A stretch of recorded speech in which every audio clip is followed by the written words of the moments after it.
လေရင်တက်တဲ့အခါမှာဒေါ်လာ900မှ600ခန့်အထိစောင်းသွားကြတာဘာကြောင့်ပါလဲဒေါ်လာ900မှ600ခန့်မြန်မာကျပ်ငွေအဖြစ်30ကျော်ငွေကို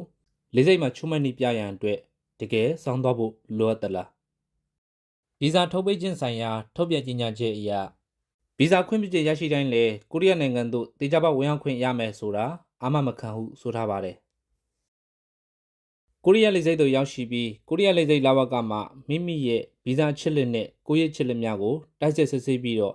ပြည်ဝင်ခွင့်ပြုခြင်းမပြုခြင်းကိုဆုံးဖြတ်မှာပဲဖြစ်ပါတယ်။ထို့သောကြည့်ရှုစစ်ဆေးပြီးနောက်မိမိရဲ့ပြည်ဝင်ခွင့်ကိုပယ်ချခံရတာမျိုးကြုံတွေ့ရနိုင်ပါတယ်။ပြည်ဝင်ခွင့်ဗီဇာပယ်ချခံရပြီးနောက်မှာမိမိလာရောက်ခဲ့တဲ့နိုင်ငံကိုပြန်ရမှာပဲဖြစ်ပါတယ်။ထို့သောပြန်ရတဲ့အခါမှာမိမိကအပြန်လေးလက်မှတ်ဖြတ်မလာအောင်ဆိုလို့ရှိရင်အပြန်လေးလက်မှတ်ဝယ်ရမှာပဲဖြစ်ပါတယ်။အပြန်လေးလက်မှတ်ဖြတ်လာခဲ့သူအဖို့ကြတော့လေရင်ချင်းရွှေပြောင်းကြီး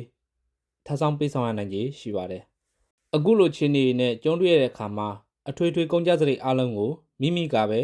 စိုက်ထုတ်ဖြည့်ရှင်းရမှာပဲဖြစ်ပါတယ်။အဲ့ဒီတော့ဒေါ်လာ900ကျော်600ခန့်ကိုဘာလို့ယူဆောင်သွားရတယ်လဲ။မဖြစ်မနေယူဆောင်သွားဖို့လိုအပ်သလားဆိုတာကို